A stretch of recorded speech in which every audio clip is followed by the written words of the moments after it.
నమస్కారం ఫ్రెండ్స్. నేను తరచుగా మీ అందరినీ క్వాలిటీ ఆఫ్ కన్స్ట్రక్షన్ పై తప్పకుండా మీరు దృష్టి పెట్టాలి. భూమి యొక్క లింక్ డాక్యుమెంట్స్ కాకుండా మీరు మీ ఫ్లాట్ యొక్క కన్స్ట్రక్షన్ క్వాలిటీ పై తప్పకుండా దృష్టి పెట్టాలి. రెడీ టు మూవ్ ఫ్లాట్స్ చాలా మటుకు అవాయిడ్ చేయాలి. జిఎస్టీ కట్టాల్సి వస్తుందేమో అని రెడీ టు మూవ్ ఫ్లాట్స్కి వెళితే నేను ఇప్పుడు చెప్పబోయే హై రైజ్ గేటెడ్ కమ్యూనిటీ గతి ఎలా ఉంటుందో మీకు కండ్లకు కట్టినట్టు ఇవాళ చెప్పబోతున్నాను. మీకు రెఫరెన్స్ కూడా ఇస్తాను. ఇది ఢిల్లీలో జరిగిన ఒక ఘటన. ఈ ఘటన గురించి మీకు చెప్పే ముందు నేను గత 1.5 ఇయర్గా మీ అందరినీ హై రైజ్ ఈ గేటెడ్ కమ్యూనిటీస్ ఈ హై రైజెస్ యొక్క క్వాలిటీ చెక్ చేసుకునే వెసులుబాటు అసలు మీకు లేకపోవడము సూచనీయము. రెరా క్వాలిటీ ఆఫ్ కన్స్ట్రక్షన్ ఏమాత్రం చెక్ చేయదు. హెచ్ఎండిఏ పర్మిషన్ ఇచ్చి చేతులు దులుపుకుంటుంది. అంటే కస్టమర్ లేదా హోమ్ బయర్ ఒక బ్రాండ్ గల ఒక కన్స్ట్రక్షన్ కంపెనీని నమ్ముకున్నా వాడు తన పేరు నిలబెట్టుకోవడానికి మార్జిన్స్ సాక్రిఫైస్ చేయబోడు. నేను మీకు ఎన్నో వీడియోల్లో క్వాలిటీ ఆఫ్ కన్స్ట్రక్షన్లో శాండ్ యొక్క quality, expiry date of cement bag, even quality of the water used, steel యొక్క క్వాలిటీ, కొన్ని చోట్ల స్టీల్ బార్స్ సెకండ్ హ్యాండ్ కూడా యూజ్ చేస్తారు. అదే కాకుండా క్వాలిటీ ఆఫ్ శానిటరీ వేర్, అంటే సెకండ్స్ క్వాలిటీ శానిటరీ వేర్ కూడా యూజ్ చేస్తారు. అంటే ఏదో మైనర్ ప్రాబ్లమ్స్ ఉన్న శానిటరీ వేర్ని బల్క్లో కొని దానికి సిమెంట్ పూతలు పూసి పైన పాలిష్ చేసి మన ఫ్లాట్స్లో అమర్చడం కామన్గా మారింది. హైదరాబాదులో నా ప్రకారం 40% ఇలాంటి కార్యక్రమాలు జరుగుతూ ఉంటాయి. To cut down the construction cost and where there is no supervision of the probable owner of the property. అంటే కొనబోయే వ్యక్తి అక్కడ లేడు కాబట్టి, చూడలేడు కాబట్టి ఇలాంటి అక్రమాలు కామన్గా మనతో జరుగుతూనే ఉన్నాయి, జరుగుతూ ఉంటాయి. అయితే మన బాధ్యత ఏమంటే మీరు 3 floors అబౌవ్ ఏదైనా ఫ్లాట్ కొంటూ ఉంటే, కొనాలని ఆలోచన ఉంటే అట్లీస్ట్ ఒక కేపబుల్ క్వాలిటీ సూపర్వైజర్ని మీరు అపాయింట్ చేసుకొని every month 1 or 2 trips quality గురించి ఆ వ్యక్తిని పరిశీలించి ఒక రిపోర్ట్ ఇవ్వమని. కొద్దిగా ఖర్చు అయినా పర్వాలేదు, ఎందుకంటే ₹1,00,00,000 ఫ్లాట్ మీరు తీసుకున్నప్పుడు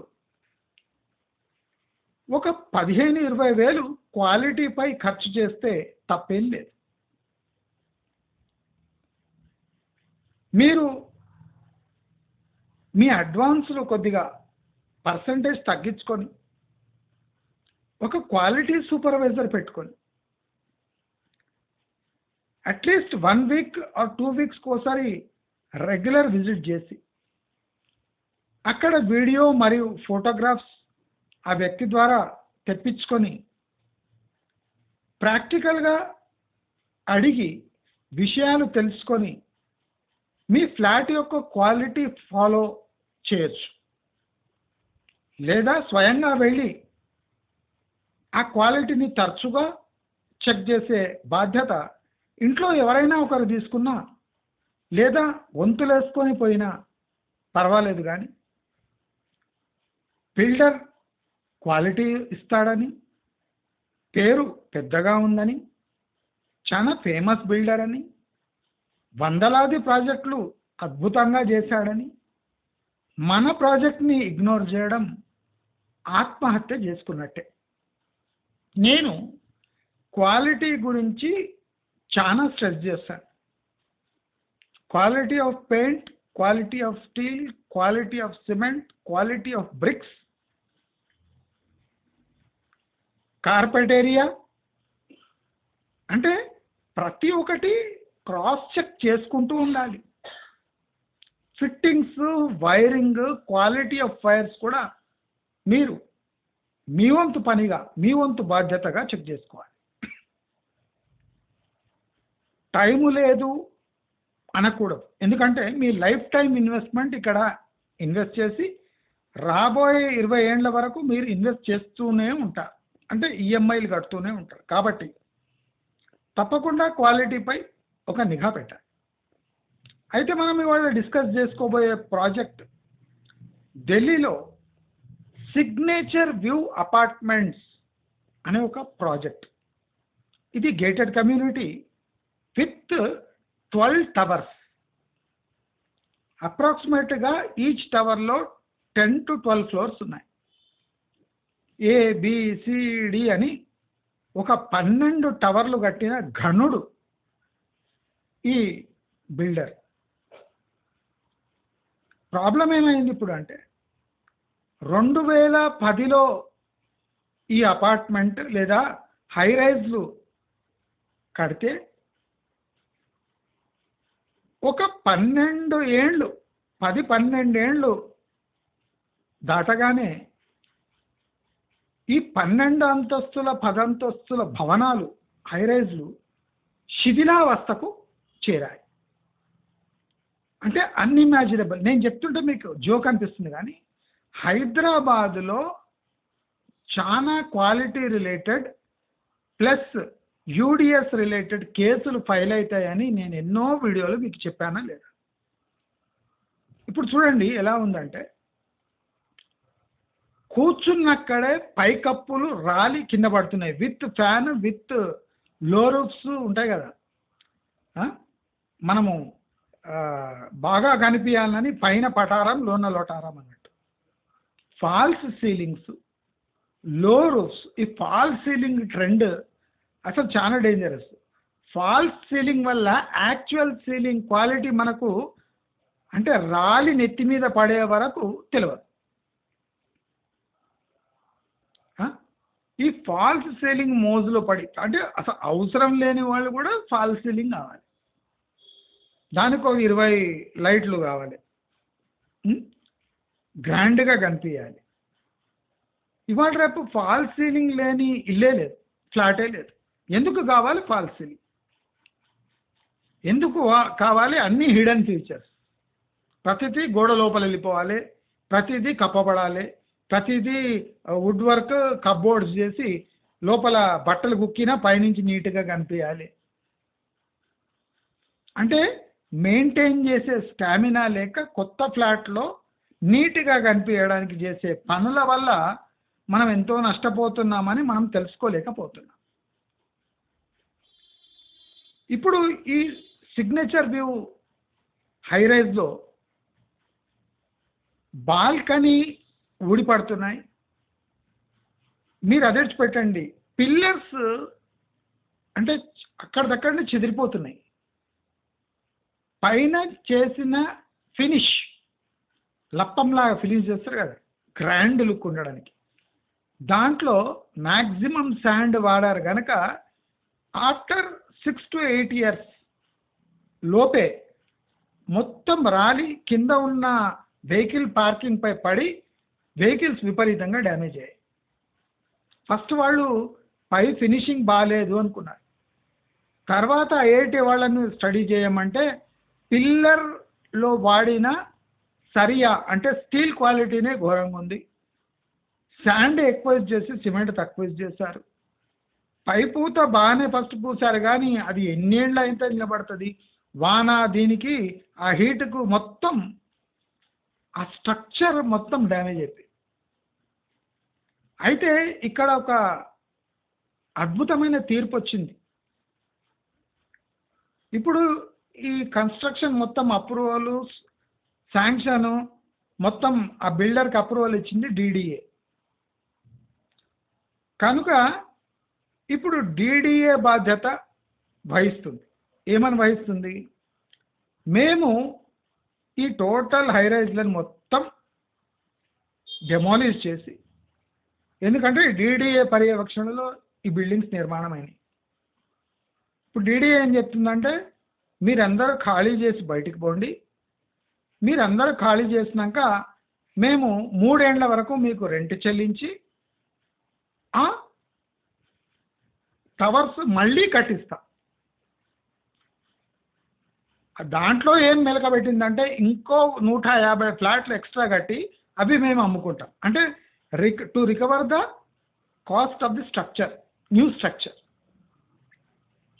మళ్ళీ కోర్టుకు పోతే డిడిఏని సమర్థిస్తూ కోర్టు అక్కడ ఉండే నివాసులను ఖాళీ చేసిపోతే 3 ఏళ్లలో డిడిఏ అదంతా డెమాలిష్ చేసి 12 టవర్లు మళ్ళీ డిడిఏ తన డబ్బులతో కట్టిస్తుందని కోర్టు ద్వారా హామీ దొరికింది.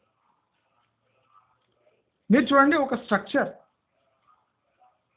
8-10 ఏళ్లలో డిప్లీట్ అయిపోతుంది, పైకప్పు విరిగి పడుతుంది. అంటే మీ మీ ఈఎంఐ సగంలో ఉన్నప్పుడే ఒక బిల్డింగ్ ఆ స్థాయికి వచ్చేస్తుంది. హైదరాబాద్లో చాలామంది ఉండొచ్చు, ప్రైవేట్ బిల్డర్స్ కదండి. మీరు ఇప్పటి వరకు ఒక హై రైజ్లో 10-12 ఏళ్ళు ఉండలేదు ఎవరు, ఇంకా 3-4 ఇయర్స్ దాటని కూడా లేదు, 3-4 ఇయర్స్ మధ్యలోనే ఉన్నారు హై రైజెస్లో. ప్రైవేట్ వాడు ఎంత మంచి కన్స్ట్రక్షన్ చేసినా ఒక ఫ్లాట్ యొక్క వయస్సు 20 ఏళ్ళు దాటలేదు. మీరు చూడవచ్చు మీ ఫ్లాట్స్ క్వాలిటీనే ఒక 10 ఇయర్స్ అయినాక చెక్ చేయండి. Paint quality, roof quality, walls quality, brick లోపల మీరు మొలగొడితే దాని పరిస్థితి ఏముంది. ఇవాళ రేపు ఏమంటారంటే రెడీమేడ్ స్ట్రక్చర్స్ వచ్చేసినాయి, వాల్స్ ఇవి ఏం ప్రాబ్లం లేవు అంటారు. మీరు కోట్లు ఖర్చు పెట్టినా మీకు కింద అక్రిలిక్ ఫ్లోరింగ్, వినైల్ ఫ్లోరింగ్, అంటే మార్బుల్ వేయలేని పరిస్థితి, ఎందుకంటే వెయిట్ ఎక్కువైపోతుంది. ప్రతిదీ aluminium based cheap quality structures use చేస్తున్నారు. అసలు మీకు బిల్డింగ్ ఫినిష్ అయ్యే వరకు క్వాలిటీ ఆఫ్ కన్స్ట్రక్షన్ మెటీరియల్ మీకు తెలియదు, కంప్లీట్ అయినాక కూడా తెలియదు. అదే 5-6 ఏళ్ళు దాటినాక ఆ బిల్డర్ యొక్క నిజస్వరూపం బయటపడుతుంది. నిజస్వరూపం బయటపడ్డా ఆ బిల్డర్ ఆ వృత్తిలో ఉంటాడో తెలియదు, ఇంకా అక్కడనే ఉంటాడో తెలియదు, ఆ దేశంలో ఉంటాడో తెలియదు, లేదా క్వాలిటీ ఆఫ్ కన్స్ట్రక్షన్ ఏమైనా అయినా కోర్టు ద్వారా ఆ అమౌంట్ రికవర్ అవుతుంది అనే గ్యారంటీ లేదు. అది పక్కన పెడితే మీ యూడిఎస్ ఎంత ఉందో ఆ బిల్డింగ్ డెమాలిష్ అయితే కానీ మీకు అసలు రూపం బయటికి రాదు. నేను అందుకోసం యూడిఎస్పై పోరాడండి, యూడిఎస్పై ప్రశ్నించండి. ఇప్పుడు చూడండి, ఆ డిడిఏ కన్స్ట్రక్టెడ్ కనుక సరిపోయింది. అదే మీరు ప్రైవేట్ బిల్డర్ అయితే 40 అంతస్తులు కడుతుంది, అది ఒట్టి 10 అంతస్తులే. మా దగ్గర 40 అంతస్తులు, 40, దానికి కూడా సేమ్ యూడిఎస్ 30-40 యూడిఎస్ ఎట్లా వస్తుంది? ఒక బ్లాక్లో నియర్లీ 290 ఫ్లాట్స్ ఉంటే మీకు యూడిఎస్ ఏమొస్తుంది? 7200 ఎస్ఎఫ్టీలో మీకు వచ్చే యూడిఎస్ ఎంత? పోనీ పక్కకు స్ట్రక్చర్స్ అంటే నా 5-6 బిల్డింగ్లు ఉంటాయి, 5-6 బిల్డింగ్లో ఒక్కొక్క బిల్డింగ్లో మినిమం 200 to 290 ఫ్లాట్స్ ఉంటాయి. ఇంకా అన్ని పోయినాక మీకు యూడిఎస్ ఎట్లా మిగులుతుంది? ఒక్కసారి ఆలోచించండి. నేను ప్రతి ఒక్క పాయింట్పై క్షుణ్ణంగా మీకు హెచ్చరిస్తూనే ఉన్నా. ఇలాంటి పనులు జరుగుతున్నాయి, అలర్ట్ అయిపోండి, క్వాలిటీని చెక్ చేసుకోండి. Ready to move in flats అని జిఎస్టీ మిగులుతుందని ఆశపడకండి. జిఎస్టీ మోజు పడితే క్వాలిటీ దెబ్బతింటుంది అని అర్థం. వాడు కంప్లీట్ అయినాక స్ట్రక్చర్ ఎందుకు ఇస్తుందంటే అప్పటివరకు అమ్మడిపోలేదు. రెండోది ఆయన ఏం కన్స్ట్రక్షన్ చేస్తుండో అదంతా గాలికి కొట్టుకుపోయినట్టే. రెడీ టు మూవ్ ఇన్ అంటే మీకు ఏం తెలియకుండా బ్లైండ్గా ఫ్లాట్లో పోతున్నారా అర్థం. మీ చేతిలో ఉండేది ఈఎంఐ తప్ప మీ చేతిలో ఏమీ లేదు అని అర్థం. దయచేసి ఈ సిగ్నేచర్ వ్యూ అపార్ట్మెంట్ లేదా హైరైజ్ యొక్క స్థితిని చూడండి. కట్టెతో ఇట్లా అంటే రూఫ్ ఊడిపడుతుంది, బాల్కనీ ఊడిపడుతుంది, కూర్చున్నక్కడే సోఫా మీదనే ఫ్యాన్లు ఇతర అన్ని ఏసీతో సహా ఊడిపడుతున్నాయి. అంటే ఇలాంటి క్వాలిటీ మీరు ముందు మన హైరైజ్లలో కూడా చూడగలరు. ఒక 10-12 ఫ్లోర్స్ గల హైరైజే ఇట్లుంటే 40 ఫ్లోర్స్ 50 ఫ్లోర్స్ హైరైజ్లో ఏమైనా జరిగితే మీకు యూడిఎస్ కూడా దక్కదు. బిల్డర్ చేతులు దులుపుకొని మీకు మెయింటెనెన్స్ అప్పగించి, ఎందుకంటే మీ అసోసియేషన్కి ఎప్పుడు మెయింటెనెన్స్ అప్పగిస్తాడో ఆయన చేతులు దులుపుకున్నట్టే. మీరు దాంట్లో చూడండి, క్వాలిటీ మేము యాక్సెప్ట్ చేస్తున్నాము అని ఒక చిన్న క్లాజ్ ఉంటుంది. మీరు చూడకుండా మెంబర్స్ అంతా సైన్ చేస్తారు. మెయింటెనెన్స్ కూడా మీరు క్లెయిమ్ చేయలేరు, కాంపన్సేషన్ క్లెయిమ్ చేయలేరు. బిల్డర్ టోటల్ అమౌంట్ ఇస్తాడని కూడా గ్యారంటీ లేదు. పార్షల్ అమౌంట్కి కూడా కోర్టు కేసు నడుస్తూనే ఉంటుంది. అంటే కోర్టు కేసు నడిచే సమయంలో మీ బిల్డింగ్ డెమాలిష్ కూడా అయిపోతుంది, కానీ కోర్టు కేసు ఒక కొలిక్కి రాదు. కనుక మీరు హైరైజ్లో కానివ్వండి, స్టాండ్ అలోన్లో కానివ్వండి, ఎక్కడైనా ఒక ఫ్లాట్ లేదా ఇల్లు చూసుకునేటప్పుడు క్షుణ్ణంగా క్వాలిటీ సూపర్వైజర్ని పెట్టుకొని అట్లీస్ట్ ఒక 15,000, 20,000, 50,000 పోయినా పర్వాలేదు, రెగ్యులర్గా క్వాలిటీ చెక్ చేసి ఒక ఫోటోగ్రాఫ్స్ వీడియోగ్రాఫ్స్ చేపించి క్వాలిటీ ఆఫ్ స్ట్రక్చర్స్ని ఒక్కసారి పరిశీలించి మీరు ఫస్ట్ ఈఎంఐ కట్టుకుంటే మీకు చాలా సేఫ్ అని తెలియజేస్తూ, ఈ సిగ్నేచర్ వ్యూ అపార్ట్మెంట్స్ అనే ఒకటే కాకుండా చాలా చోట్ల ఇటువంటివి కేసెస్ బయటపడుతున్నాయి, పడుతూనే ఉంటాయి. కావున మనము హై రైజ్ మోజులో ఇంకా 3-4 ఏళ్ళే అయింది కాబట్టి రాబోయే రోజుల్లో హై రైజ్ గురించి మరిన్ని వింతలు విశేషాలు తెలుసుకుందాం. అప్పటి వరకు నమస్కారం.